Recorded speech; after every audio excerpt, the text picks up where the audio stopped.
It sounds like a song written by a middle schooler. I mean, it sounds like, ew. Jam, bro. I've always found Slash's lead parts, and especially his solo, extremely satisfying on an emotional, visceral level. Completely agree. IGK, You're on the money. All of that today and more on Professional Musicians React. Welcome to Professional Musicians React. We got an awesome day today. We're listening to one of the biggest rock bands of all time, Guns N' Roses. Woo. We're listening to the one and only, the classic Sweet Child of Mine. We are joined today by some amazing professional musicians. We got Ryan Lerman, who's played with everyone from John Legend to Ben Folds to Michael Bublé. We got a special guest here today. We got Sean Hurley, who's played with John Mayer and Alicia Keys, Rob Thomas, Selena Gomez, Alanis Morissette. Who have you not played with, Sean?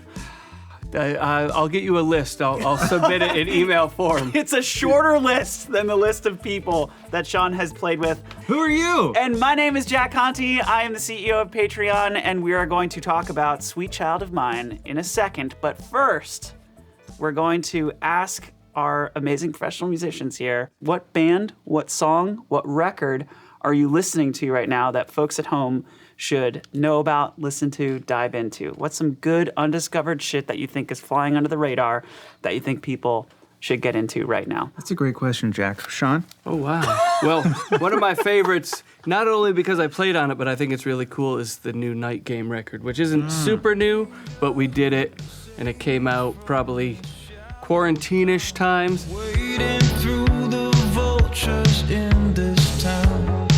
Been stuck in retrograde. I got one. What do you got? Top of mind. His first record just came out. Still Woozy. It's all over me. Andy Schaaf. Oh, yes. He's a Canadian fellow. He's kind of like, Elliott Smithy. All of your friends started wondering why you were choking back tears, had an easy goodbye. I mean, I just think it's hilarious that we're about to do like an analytical listen to Sweet Child O' Mine. Yep. I mean, this song has been the butt of so many jokes. Shout out Mason Stoops. I want to see if we can get to the bottom of like how this exploded. Like it did. I was there in real time. Though. Yeah. I was Do you actually remember born. when it came I out? was a borderline juvenile delinquent watching MTV. That was the only way you would find out new music. So this would come on. There'd be a countdown it might have been every day. Certainly on the weekend, we would watch it obsessively. The MTV Top 20 Video Countdown. And when this appeared, it was like you knew something was changing. So this is like 88, 87, something like that. So I had just gotten a bass in 85. So I was studying like, to be a professional back then, okay, we need hair, we need tight clothes. Yeah, you were listening to it like this for the first time. With the notepad. I was buying VHS of, Kiss, Bon Jovi, all the bands. Like, what do they do? Motley Crue.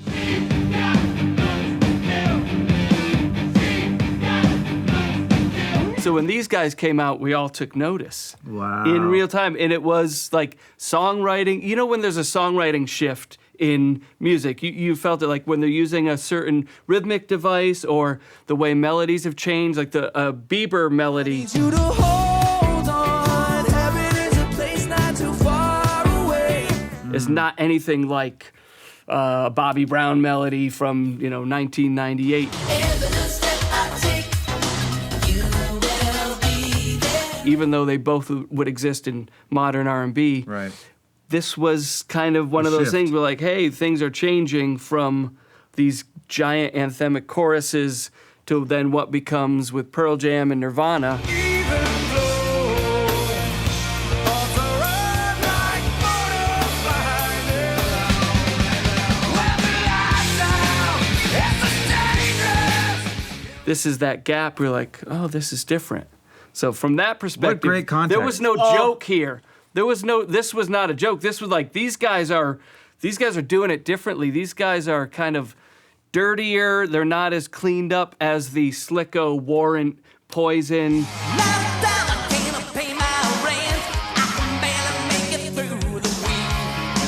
where everybody looked, picture perfect. They could be, dress them up and they would be going to your latest prom, with the hair. These guys, it was a little edgier. I mean, first of all, do we get the right guy for the I think song, you or did. did we get the right guy? Mwah. Come on. Casting, it's all about It's casting. all about casting. So, Sean, let's watch the music video It's that been you saw. several years since I've watched Yeah. this one. Immediately black and white. Yeah. The Jimi Hendrix vibe. Right.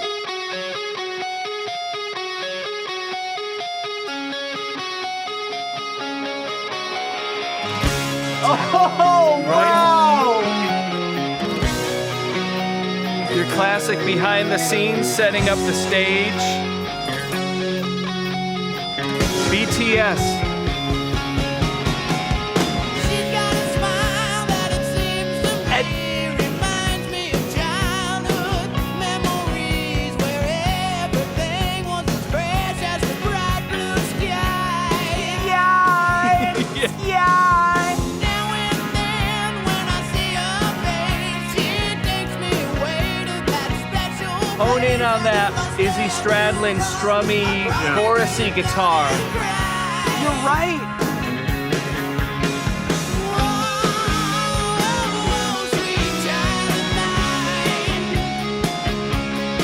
That ride sound.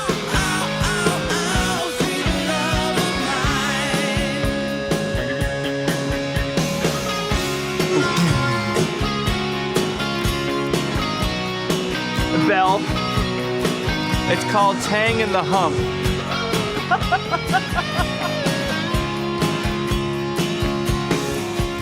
Oh my God. Come on. Is that not a journey in film? Do I you want to wa- play rock and roll? I want to play rock and roll with those guys. Exactly. I want a girlfriend. Right. You want a girlfriend. That's literally. You wanna I go to see that, band and I'm like, practice. man, I wish I was in a band. Yeah. Yes, Yeah. I want to do that. I want a bandana. Yeah. I want to have friends that I jam with. There's a and guy, there's- oh, I can do this whenever I Yeah. want.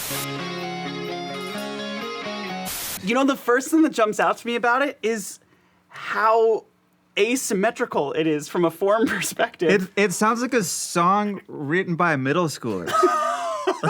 It I mean, is that- borderline was. Right. It They, just they would have been young and just back, I think, in that era of rock, it was like you have a cool section. Doesn't matter what comes before or Yeah. after. It's like, Yeah. I got this piece. I'm going to make great use of it.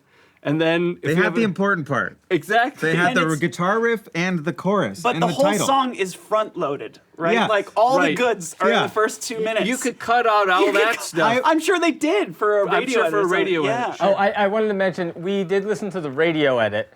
That was the radio edit. There is a 7-minute version that was what people were my hearing in God. the very beginning. This is the radio edit, Tim? There you go. Oh my, okay, that's the voice of Tim Sonnefeld. He's engineering our session today. Incredible. That I can't believe this is what they played on the radio. I know this is blasphemous, but I don't know that I've ever heard the last 2 minutes of I don't know song. that I have either. I might have heard it, I mean, I'm sure I but heard I've never it. processed I've it. never That's how I listened was to it. introduced to it. So if I ever heard it truncated, it would sound odd to me, but I'd be like, okay, I get what you're going It's for. crazy that the chorus never repeats at the end. I know. But They're to done with me, the chorus. I couldn't have halfway through. identified the chorus as what I would now as a grown man. As a kid, it was like, where do we go now? That's the good part. Where do we go now? Where do we go? Really? Wow. Oh, yeah. You know that is the Wow. good part? That the earlier stuff is like that's just the soft bit that Oh you're my making me God. get through until like jam, bro. Start playing. The sooner he stops singing, the better off my life is. I gotta say, my those God. chords at the end really surprised me. Yeah. The bridge with the minor 5 and then the minor 4. You know what it reminded me Time of? out. Those are not minor 5s and minor 4s. That is a world unto its own. Where do we go now? Where do we go? Where do we go now? That's like what's it under the Earth's transcends- crust. You yeah. don't know, but that's where those. Yeah, it It's a new transcends. It transcends theory. It does. There's It outer remi- space. There's the terrestrial world, and then there's underwater. chords, Those yeah. are creatures that have yet to be discovered. Exactly. It reminds me that when it goes to the whatever that is, I was thinking their half Kansas? step down world. Oh yeah. Carry On My Wayward Sure. Son, that solo section.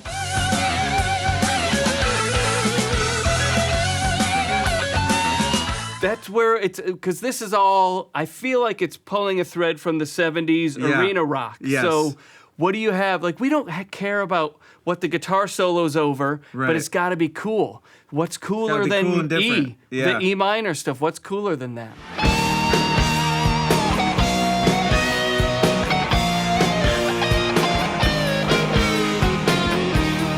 Yeah, I mean it's the lowest note on the guitar.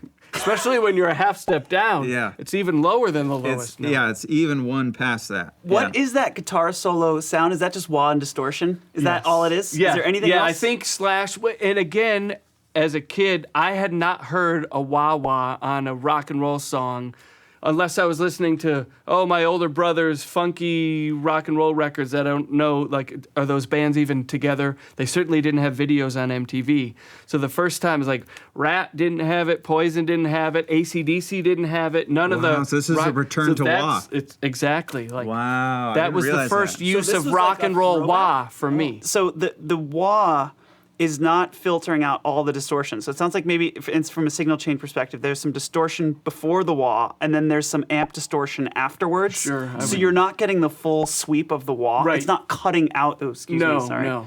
Yeah. It sounds like a smaller Yeah. window. A small Yeah. filter Yeah, sweep. yeah. Probably would have just been Marshalls just turned all the think way so. up. Is it Marshalls? That's the distortion. It's gotta yeah, be. Yeah, It's gotta be. It's- In yeah. the videos, it would have been. Right.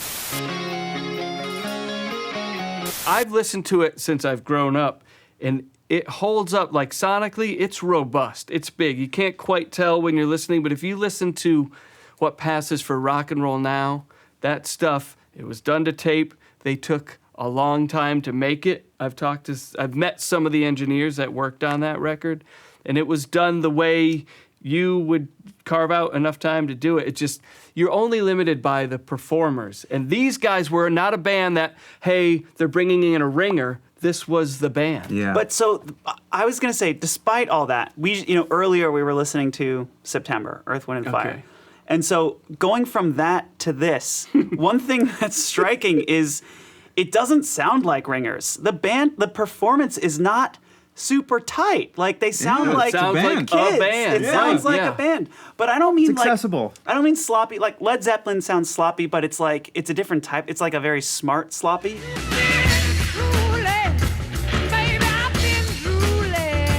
It like fits together really well. Purposefully- Well, because they're emulating Muddy Waters records or something that had a bit of like, You got a boy child coming, gonna be a son of a gun.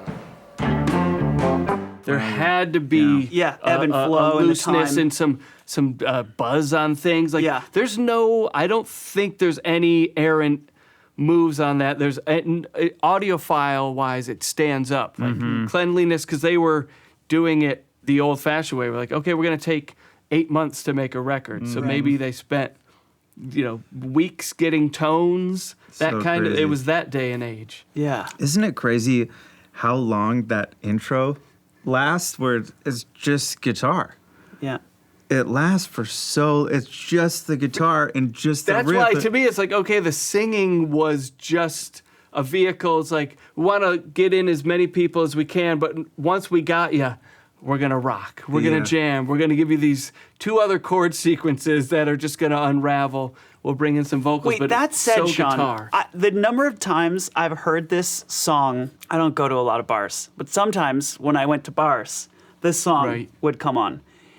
The whole bar starts singing the chorus when it hits. Whoa, whoa, sweet child of mine. It's an undeniable hook. The whole bar.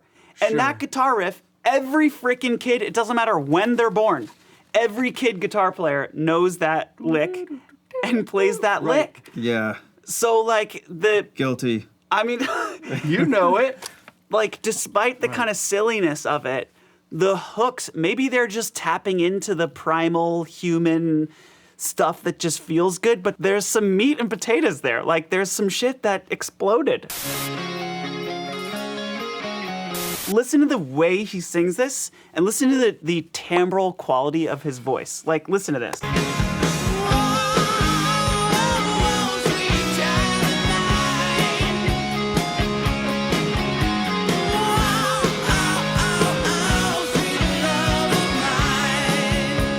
Yes, makes you cry almost. I mean, But it gets up there. It's like as you're going up, imagine, and this is what's happening to your vocal cords. You're going up and you're Yeah. squeezing. Like you had to go you up had to vocally. be up there. Oh, Listen yeah. to the stuff of the era, which is why none of those bands can go and play live today and sound anything like themselves, because all the singers, by the time they reach 40, 50, like it's not there. They can't But hit those when they're notes anymore. 23, they're like, this is what Back in Black, biggest selling record probably ever until this one in terms of rock records. So it's like, what do we have to do? If a guy plays D, she got a smile that it seems to me. You start there. Yeah. So what? Nowhere to go but up, man. Yeah. You gonna That's go right. lower for the chorus? Should we talk about these lyrics real quick? I want to talk about the lyrics. Okay. The first thing that caught my eye was the third line of the first verse, where everything was as fresh as the bright blue sky. Everything was as fresh as the bright blue sky. And then Yeah. the first line of the second verse, she's got eyes of the bluest skies. She's got eyes of the bluest sky. There's only 2 verses. He can't think of another. We're just going to go back to the sky analogy. But see, I think it's the same thing as a guitar. It's just like what feels good in my throat. Right. Sky. Yeah. Yeah. It's Yeah. it's like that feels good to sing, you know? Yeah. Again, her hair reminds me of Warren Save Place, where as a child I'd hide. Talking about Reminds me of childhood memories. reminds me of childhood memories. You know, in the second line, childhood memories. We're reusing a lot of the same thematic material here. Again, I think we're going for what feels good. We're not Totally. overthinking. Okay, No. we got a riff, we got a chorus. Fill it up, get some lyrics in the verse, fill that up, and then after the second chorus, just play a bunch of guitar until we're ready for the next song. Yeah. They're not reinventing the wheel here. They just need a vehicle for this guitar riff, and he fucking nailed it. It's completely nailed. I get it. But I will say it's a little bit out of left field. Sweet Child of Mine. At any time in the canon of written music, it's like, Sweet Child o' Mine. Like, you wouldn't pin all your hopes and dreams for your career on that title, but yet they made it work perfectly. Yeah, it's also like he's not talking about his child. He's talking about a love interest, right? Sweet child of mine. Is that how you talk about a girl? I know it's a little. I was actually thinking that too. If you just read the lyrics, I was like, "Oh, he's writing this about his daughter? That's so nice." But then you read it and like, no, he's attracted to this person. It is a little. It's like a little in iffy land. One other thing about the lyrics. What's crazy to me is he's selling the shit out of this really silly whoa, whoa, whoa, whoa kind of lyric. Which is like, I expect that from, like, that feels like a 1950s, Sure. you know, doo-woppy Yeah. kind of thing. And here's this hard rock guy with distorted electric guitar selling the shit out of whoa, whoa, whoa, whoa. Mm-hmm. That is also weird to me. Like, I wouldn't, if I was like Ryan, I'm gonna telling you, sing right. this lyric. You'd be like, dude, Please we don't. gotta, Yeah, you we need gotta, more. we gotta adjust that opening of the chorus there. This is a band-only composition. You cannot have 3 writers sitting around combing over the thing. Like, there was a guy in the band who was responsible for lyrics and singing the words. How old were they, do you think, when they wrote this? 24, Yeah, I mean, 23. So 62 is when he was born. Axl was born in 62, and this came out How'd you know in that? 88 or something. 88, 87. It might be So- 87. So he's Yeah, like he 26. So he would have he's like recorded a 25. year before, so 24, 23. And wrote it before that, Can you right? believe that does not sound like a 23-year-old No. kid to me. This is it's shocking to me. It's like he's borderline, I don't know, Timberlake-ish at that time. Mm-hmm. And it's like you see him, I was a kid, so I see him as like, he could have been 40. And I'd be like, yeah, this sounds Right. about right. Right. Because anybody up on stage, leather pants, a little bit reckless, Yeah. they just seem like beyond their years. Yeah. Yeah. Okay, let's take some questions from members on Discord. This is from IGK. I've always found Slash's lead parts, and especially his solo, extremely satisfying on an emotional, visceral level. Completely Case in agree. point. IGK, Yep. you're on the money. You can't argue with that. Is it it just- works. It works. Is it his virtuosic skill, some music theory magic, or just nostalgia for a particular moment in rock? I think that's exactly what we were just That's a talking great about. point. It just delivers. And he's got a unique place because, again, he was stepping out in a way. There was still the lurch towards virtuosic guitar playing at the time. So for him to take a step back, get a little more bluesy, get a little more AC/DC, because AC/DC hadn't had a hit this big in about a decade. So he was groundbreaking in that he slowed some things down and then brought the wah, then brought the pentatonic licks back to the fore, and like those riffs, he's got a lot more going on with like repeating a riff because it feels good, and maybe it's limited vocabulary, but that's not what you're caught up in. You're just Yeah. like, that feels badass. You could have an audience sing that guitar solo.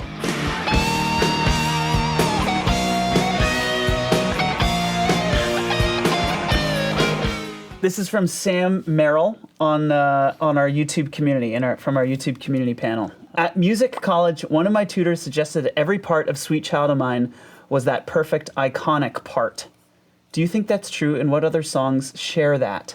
So if you had the solo tracks, like when I was pointing out what Izzy was doing in the background, he's doing the perfect like Arpeggiated. counterpart Yeah. to right. Little chorus, arpeggiated thing that you don't even notice, but if you start tuning in on it, like, oh wow, it's dancing along. Can we listen to Clearly that? the bass and drums, that Well, every fill, every transition lick was worked out. That's Right. kind of iconic. The That's bass part is very hooky. Can you play us the bass part? Well, I only do it in my key, which is if I'm not tuned down. Yeah. But would you like it in standard tuning, or would you like I'd it like in it in Guns N' wherever Ro- you feel it, wherever you're when I feeling would it play right it in now. a cover band, because we wouldn't tune down Right. for a song, even so, which would further handcuff our singer, because Mm-hmm. we're playing this song a half step up. But that's what you did. Mm-hmm. But that is an iconic. So the chords D, C, G Mm-hmm. in our world.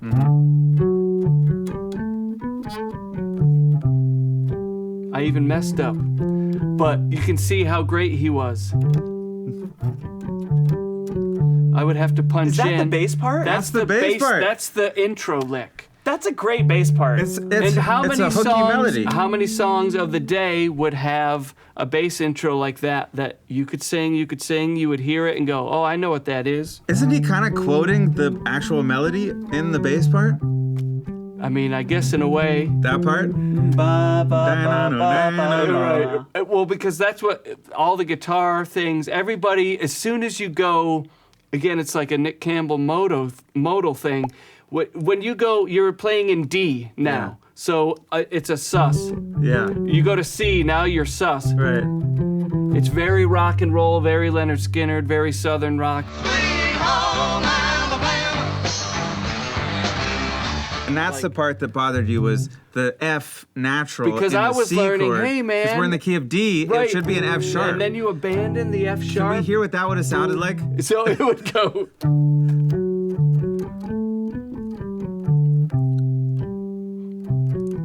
That's what you wanted to do.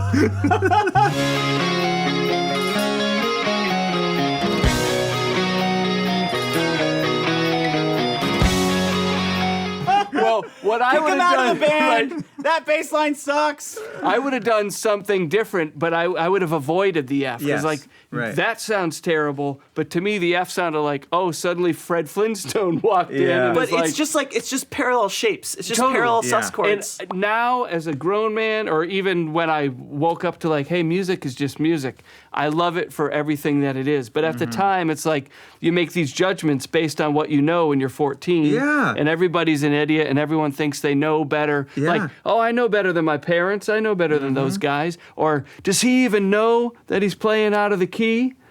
You just. I remember thinking that way. Right, exactly. That's not how it's supposed to be. And then those. all those riffs with that match the snare, the bass Yeah. player's playing octaves a lot of times. Yeah. Yeah, with chorus and a pick. That it seems to me reminds me of childhood memories where everything was as fresh as the bright blue sky.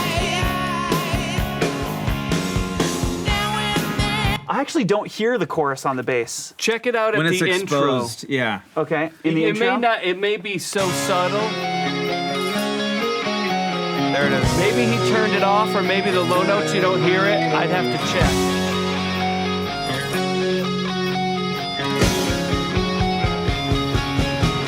It's there. Yeah, I don't know if maybe bass it and the kicks guitar off, but- part together are just so funny. Yeah. the snare sounds amazing, and then while we're It's at a the rock snare. yeah, it's a rock snare, but also an '80s snare. Oh, completely. Like no, it's not tucked back. It's not subtle. It's crack, crack. Yeah. yeah, and Yeah. the treatment of it. Yep, it's like a plate verb or something Right. on it. That's cute. Makes it sound like Right. it's in a stadium. Yeah.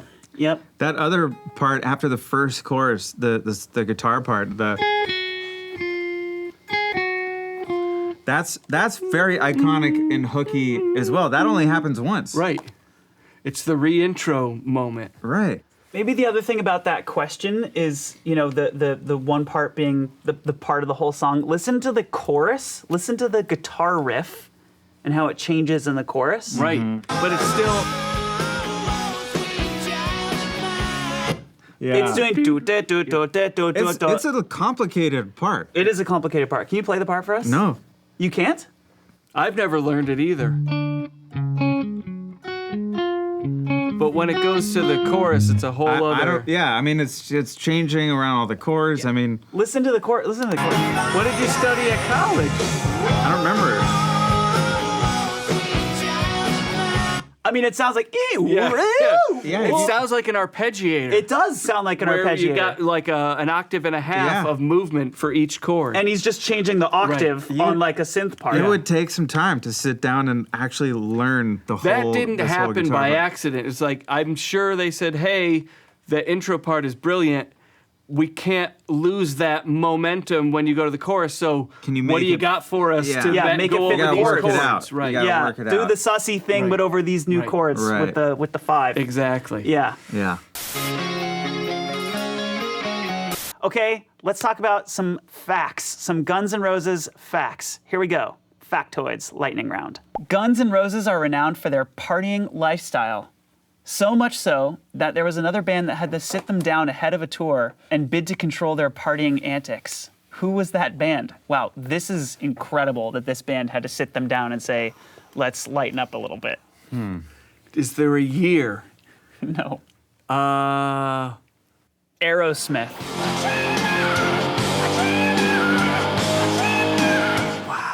Steven Tyler sat them down. I actually got them all together and said, if you guys whip something out in the dressing room, I'm going to want to use it. And if you do, you're off the tour. wow. Wow. Oh, okay. So he didn't want to be tempted. Right. He would have been in a clean spell. Yeah. Okay. Factoid number 2. Guns N' Roses are responsible for the most expensive rock album that's ever been produced. Wow. What was the album and how much did it cost? Well, is it? It's got to be Chinese Democracy. Yes, it is! Right. And I can't even imagine. Is it Chinese democracy. $6 million or something? 10 million? 20 million? 14 million. 14 million. Wow. Because it went on for years. Yeah, like a decade. Right. And the studio would be locked out, and if Axl wanted to work, people would be called into action, and then they would, not do anything for 2 months, but everyone would be on call and on at the ready. We're out of time, so I'll say thank you to our professional musicians, Sean Hurley, Ryan Lerman. That was an episode of Professional Musicians React. We come out with new episodes every week, so please like and subscribe if you want to see more from us, and we will see you next week. Adios.